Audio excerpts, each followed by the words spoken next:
Hey guys, what's up? It's me, Thomas. Today we're back here with Food Theory. And today, well, time for a taste test because we got gamer drinks or a lie. You know, like Gfuel, gamer subs, you know, the stuff. I'm actually kind of curious to see where this goes. So, I'm not sure what's going on, but let's find out. I'm guessing, just seeing which one's the best and, you know, which one you probably should drink, but let's find out. Be sure to like, subscribe for more. Hope you enjoy. Let's rock and roll. Earlier this year, we tested 25 different energy drinks from Prime to Monster and Ghost to Gatorade, all in an effort to scientifically determine which brand was best. Link is right there at the top of the screen if you want to go watch our analysis and revel in Red Bull getting absolutely dunked on. But looking back, each and every one of our contestants was missing one magical ingredient. The ingredient of gamer. So today, we're rectifying that. We've gathered up another 16 drinks, this time all specifically targeted at gamers that promise to deliver us a boom headshot of energy. So which brand is gonna deliver us the most 360 no-scopes and which is gonna leave us as the cringiest noobs? Ladies and gentlemen, it's time to separate the G-Fuels from the G-Fools. Let's get powered up. Here we go. Crack it open. Hello, Internet. Welcome to Food Theory, where I'm trading my long-term heart health for your late-night gaming binges. At this point, the video game industry rakes in hundreds of billions of dollars in cash a year. Hey guys, finished testing that game yet? We just finished level 3 and need to tighten up the graphics a little bit. I can't believe we got jobs doing this. And my mom said I would never get anywhere with these games. And so, of course, an entire culture has also blossomed around gaming to try to capitalize off of that sweet, sweet streamer life. Of course, you got your fancy RGB keyboards, your cat ear headphones, and your waifu gaming sleeves, but if you're gonna game right, you've also gotta fuel up right. Sure, there's always the classics like Mountain Dew and Doritos, but the market's evolved. The whole scene, which was at one point dominated by the likes of Red Bull and Monster, has grown to become much more sophisticated. G-Fuel is jam-packed with vitamins, antioxidants, and plant-based ingredients. Is that a tank? The trash! It's the game! It sucks! Playing this. Yeesh, Tyler. I'm done! Looks like he's really taking this seriously. This is Evo Grand Finals for real. Like I said, sophisticated, but in all seriousness, as more money and attention is brought to the scene, especially with the huge surge in popularity around professional esports, there's also been a rise in companies looking to make a name for themselves as the go-to beverage brand for gamers. Sometimes that push produces something good, and sometimes it produces something like this Coca-Cola commercial. What the?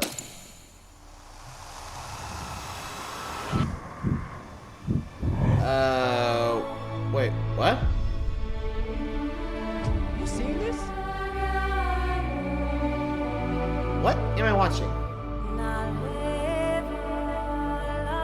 What?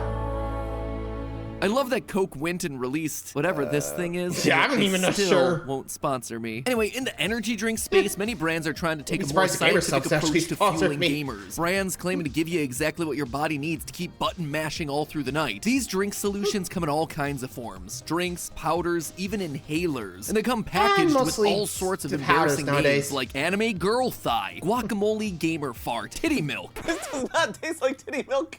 I don't think that was the point. They just kind of give you an eye catch, I think. For Santi's mental health. I gotta ask him. But for all the borderline branding, how much is hype subs, and how much is actually performance? Do these drinks really do what they're advertising themselves as doing? Do they really help gamers get good? Today we bust out our science hats, look under the hood, and find out which of these will reign supreme as the leadest of hacksaws. Now, if you're like me... Well, honestly, I already have my favorites. You know, I was G-Fuel, but man, that did not help. Honestly, I felt myself leaning more towards, you know, gamer subs because, well, sugar-free and all that, you know, tastes great too. Again, I'm going to keep my mouth shut. I'm on that one, so. And knowing Matt, he's probably going light brand, but I'd be surprised what he comes up with. So I'm just going to keep my mouth shut. You know, when it comes to gamer subs, if he trashes it, I'll be like, it's fine. I mean, like I said, I'm not sponsored by him, so I can't really, you know, defend it. I mean, I drink it, but, you know, I'm not that big. Anyway, moving along. Let's just see which one he likes best.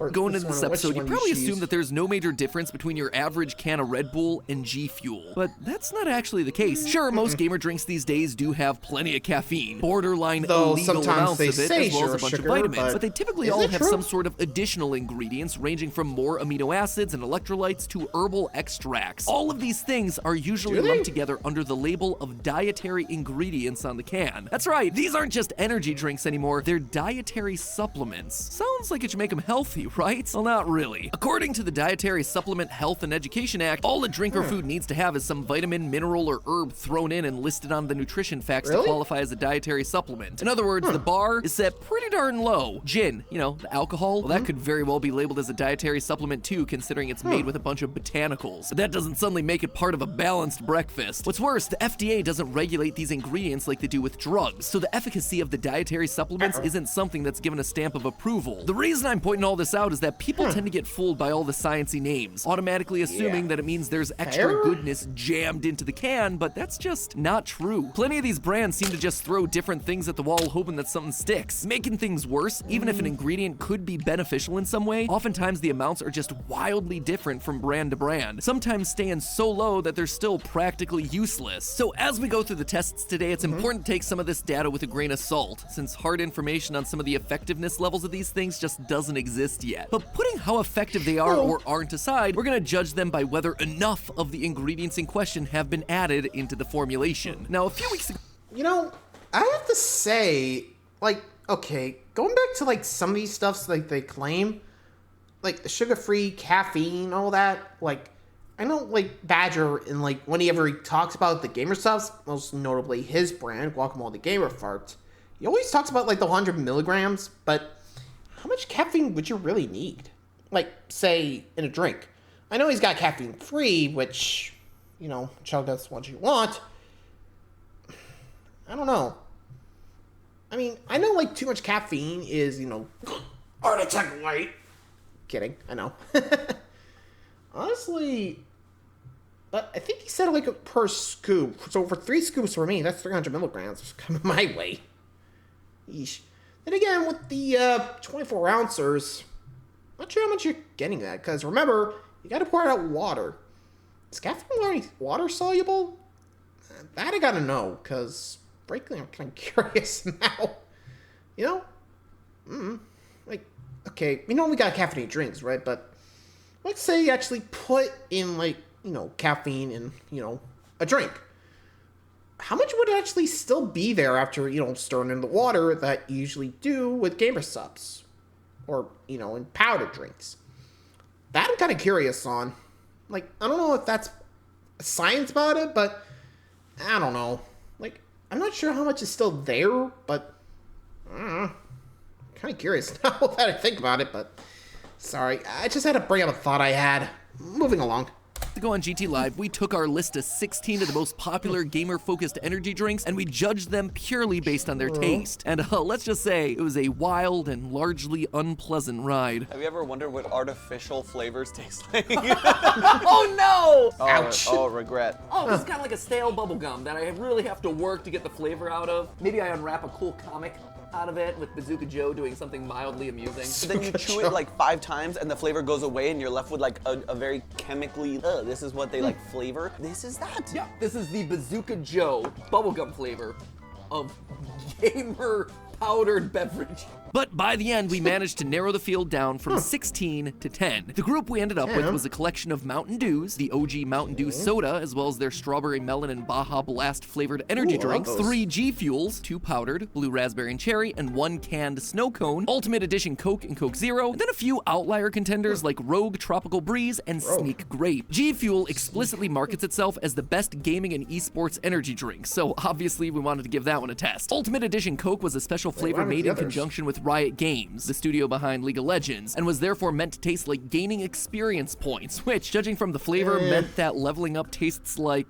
bananas? I love that all Really? of us, Bananas? Nancy Ash off screen, but you did it, I did it. We all had the, like, curious head cock all at the exact same time, every single one of us. Like, what is that? Sneak energy drinks like to lean heavily into gaming through social media posts, like, what can you say in COD that would also make sense on a date? Or, the 9 best games in history according to ChatGPT. Finally, Mountain Dew's connection to gaming goes back eons. Thanks to its higher caffeine content than most sodas, Mountain Dew became the go-to choice for gamers trying to pull all-nighters in the early days. And I do mean the early days. In a Windows-DOS developer log from 1994, I found a reference to the ancient connection between programmers and Mountain Dew. Quote, fortunately, Windows handles this error gracefully, figuring that the programmer is simply overdosing on Mountain Dew and ignoring requests for non-existent modules. So as we start picking them apart, what do all these energy drinks have in common? Well, caffeine, obviously. And while we're all familiar with caffeine, most people have a fundamental misunderstanding of how it actually works in our body. See, our brains are full of things called adenosine receptors. These receptors act to alert your brain that it's time for rest, regulating and slowing the electric pulses that are going to your heart. What caffeine does is block those receptors. By blocking the receptors, your brain suddenly feels more awake because it's lacking the signals that are actively telling it to go to sleep. In other words, caffeine isn't working because it's giving us a boost, it's working because it's preventing us from feeling tired. Kind of like a zombie. They're not alive, they're just not capable of feeling dead. But here's the rub to all this. While caffeine blocks the adenosine receptors temporarily, it doesn't stop the adenosine production. Once that caffeine wears off, the receptors get flooded with all that adenosine buildup, causing the post-energy drink crash. Of course, you can always keep your caffeine intake going to keep blocking the receptors, but like with any drug, your body is going to slowly build up a tolerance, and that tolerance might create some issues. You see, in addition to blocking adenosine receptors, caffeine also causes your arteries to contract. This in turn forces the heart to push itself harder to get blood throughout the body. Now, under normal circumstances, that isn't that much of an issue. Caffeine is short-lived, and the amount of it in a typical can of soda or cup of coffee isn't really pushing into any sort of dangerous territory. However, as caffeine doses get larger and more prolonged, your arteries start to contract even more, causing your heart to work even harder. This is where the jitters come in. Sure, at small doses, caffeine might help you improve your fine motor skills, but at large doses, it's gonna push your heart too far and cause your fine motor skills to deteriorate. Not only is that a potential health issue, it's also a potential gamer issue. If the only difference between victory and defeat is a few millimeters on a controller, too much caffeine is gonna be a major detriment. Also, you know the headaches that you get when you go a bit too long without your morning coffee? Well, when I say that caffeine restricts your blood vessels, I mean all your blood vessels, including the ones that are up in your brain. This causes your body to pump more blood into your head so that you know,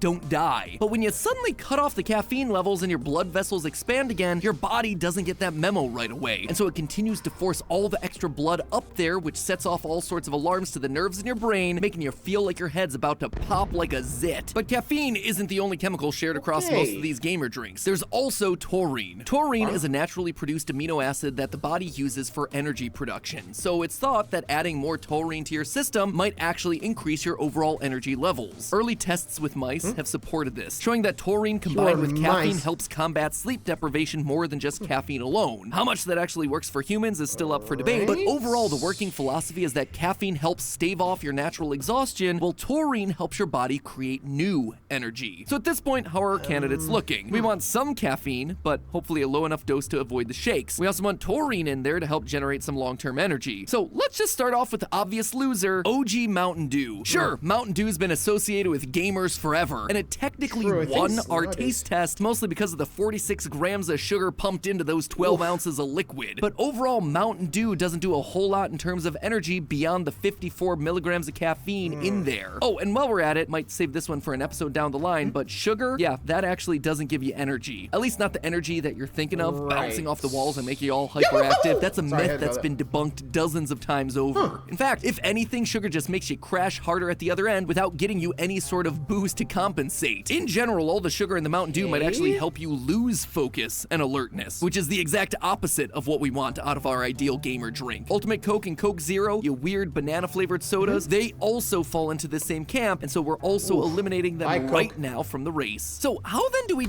Okay, so that's the two major brands out of there. Okay, this just got interesting. Though something tells me Mountain Dew Energy might be out soon. I don't know. I can definitely see that happening. Remember, a lot of drinks actually produce, or like I said earlier, a lot of companies actually say they don't have any sugar, which I guess those companies actually read that article and realized, hey, wait. So if we make an energy drink, we don't need sugar, so why not? And I guess with people knowing how bad sugar could be, which, well, you know, too much sugar is a bad thing, why not market us sugar-free? Which, again, with Coke Zero Sugar, makes sense. You know how popular that got. Makes sense. So, okay, so like I said, regular Mountain Dew and, well, the Coke XP is out. Let's see what's next. Differentiate the rest of the pack. Well, the key difference between an energy drink and a gamer energy drink are the vitamin complexes and amino acids that are mixed into the formula. Usually you'll find that gamer drinks are jammed with ingredients said to boost memory and brain function, specifically the B vitamins and L-tyrosine. That one is an amino acid that can improve memory, thinking skills, and overall mental performance under stressful conditions. Exactly what you need when you're trying to make it through a game with Ash silently judging you just off camera. I see your eyes on me, Ash. I feel your icy stare. It will not faze me. The other component that a lot of these brands try to work in is choline. Now, choline is very similar in function to the B vitamins, but it has an additional use for your body, which is to create acetylcholine. We covered this recently on our macadamia nut episode, but essentially acetylcholine is a neurotransmitter that plays an important role in, you guessed it, brain functions like learning and memory. But that's not all. Acetylcholine also plays a major part in voluntary muscle movements like clicking a mouse and clacking a keyboard. So, going back to our gamer drinks, this helps us cull the field even more, with the Mountain Dew drinks falling short yet again. Based on their ingredients list, sure, they contain plenty of parts from that B vitamin complex, but they're completely devoid of any additional amino acids or extracts that could help with alertness. Overall, they're not actually adding more energy to your system, they're just relying on caffeine to give you a short-term energy booster without any sort of good long-term stabilizers. So, just like that, the field's been narrowed from 10 to 5. Let's take a look at our remaining contestants. Rogue Energy has itself a surprising mix. With just 175 milligrams of caffeine, you'd expect it to be loaded with sugars like Mountain Dew, but it has surprisingly only 1 tiny gram of sugar, meaning that it's not going to give you a whole lot of sugar crash. Rogue also made sure to load you up on vitamin B12. The recommended daily allowance of B12 is only in the 2 to 3 microgram range. Rogue Energy over here is containing a bone-shattering 400 micrograms. And I do mean that whole bone-shattering thing literally. Doses higher than 25 micrograms per day are said to increase the risk of bone fractures according to studies. Maybe it's just because all that energy has you literally passing on that. Thank you. Rogue Energy also contains glycine, an amino acid that improves cognitive function and reduces fatigue. There's also L-tyrosine like we talked about before in there. Overall, everything in Rogue is looking pretty good. I'd say it's almost looking looking You see, too good. everything in here feels uncomfortably targeted, not for boosting memory or cognitive performance, but rather for boosting your overall dopamine levels. Dopamine, as most of you know at this point, is known as the happy hormone because of the role it plays in the reward system of our brains. Whenever you do something good, dopamine is released by your brain to make you feel good and want to do that action again. Junk foods and sugar, they make our brains flood with dopamine, which is why we tend to get addicted to those things. I mean, don't get me wrong, dopamine has other functions that pertain to memory too, but with how much dopamine triggers Rogue Energy is shoved into this drink, it almost seems like it's more of a tool to get you addicted to the drink rather than a tool that's helping to boost your KD ratio. Honestly, I'm starting to get a bit worried here. I'm gonna pass on that one. Finalists and nothing's really rising to the top. Gfuel claims to be the best for gamers, so maybe there's something there. Well, right off the bat, you can see that Gfuel is leaning heavy on the caffeine angle. Heavy. A massive 300 milligrams of caffeine per 16-ounce can. That right there, that is more than 4 times as caffeinated as Mountain Dew. However, Gfuel also backs up the other side with a slew of vitamins like B12 and amino acids that not only break down fats into energy, but also help generate more proteins like L-tyrosine, which helps create neurotransmitters. That right there is a bonus, because those neurotransmitters are really going to be helping you a lot when you're gaming and you need to make a bunch of split-second decisions. Overall, though, that's about as far as the gamer half of the drink goes. Gfuel will give you a heck of a lot of energy. That is very true, don't get me wrong. But the focus element of it is overall lacking, or at the very least, it doesn't really set itself apart from the rest of the pack. Speaking of packs, Sneak doesn't really offer anything different than Gfuel. But let me tell you, some of those flavors were a big ol' swing and a miss. Do you like stale bubblegum from like the 1920s? Have I got a gamer drink for you? The grape flavor, yeah, I've got this super squeaky high pitch out of me in a good way. Oh yeah. But overall, it doesn't really offer that much to run away with first place either. So what does? I mean, we've kind of run down the entire list of finalists from the taste test without any sort of clear-cut winner. What about the honestly, others? that's because when we ran the numbers, the drink that best serves gamers for their energy drink wasn't one of the flavor finalists. That's right, we've got ourselves a last-minute dark horse entering the competition. surprise there. Victory, thy name is Thick Lemonade. It's like thick lemonade. What? Thick lemonade. Right? I don't even know what to say about that. Which is You got me. phrase to use. Thick lemonade.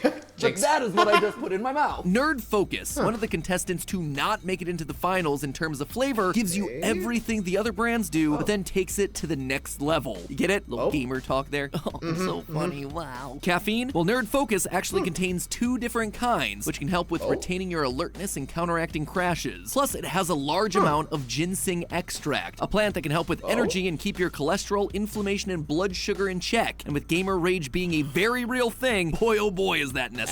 And that's before we even get into the focus components. It has the usual suspects of vitamins, but where it truly excels is providing choline to the body. Like I mentioned earlier in the episode, acetylcholine is vital in memory and learning, but what I didn't mention yet is that it also actively supports your motivation and attention span, which, as far as gaming goes, might as well be the most important thing besides the energy kick. Factor in the boost that it gives to your voluntary muscle movements, and you suddenly have the most important ingredient for attention that every other brand just didn't give enough attention to. Not only is Nerd Focus hitting you with the heart-pumping caffeine injection, and believe me it is with 160 milligrams of caffeine in a can, but it's also making sure that you're not suddenly getting distracted, so you can keep on punishing those noobs. It may not have been the best to drink, the brand of Nerd Energy is far from flattering. Honestly, I'd rather drink anime girl thigh just for the irony, and the commercial ain't doing itself any favors either. But if we're judging it by its intended function, Nerd Focus is the clear winner, despite what our initial reactions may have been. This one's smarter than energy. Not smarter than flavor. But hey, that's just a theory. A food theory. Bottoms up, gamers. And hey, if you're looking... I wonder what he thought about, gamer subs, but, I mean, I don't know. I guess he kind of glossed over it, other than the whole anime girl thighs or titty milk. I mean, it's not bad, though I think it has the least amount of caffeine in a way. Remember the whole 100 milligrams per scoop? Though, kind of wondering what Badge is going to think about that, because remember, he owns a part of the company. So, knowing him, he's probably going to be mad about that. Honestly, if the next video of him doesn't have him, thrashing MatPat, I don't know what will. I mean, I could see it now. I don't know why.